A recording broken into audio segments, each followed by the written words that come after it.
December the 1st, 2018. A major 6.5 magnitude earthquake strikes Indonesia, reeling from massive 7.7 mega-quake that killed over 5,000 people.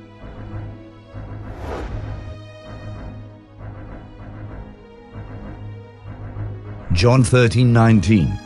Now I tell you before it come, that when it is come to pass, ye may believe that I am he.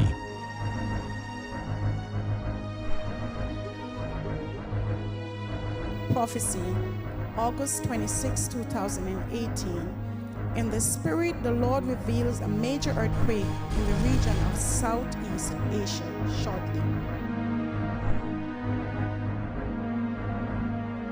A major earthquake shall strike the region around Indonesia.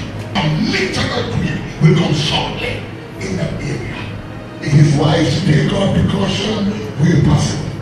Mankind needs to repent of our sins and turn to Jesus Christ, God Almighty, for eternal salvation.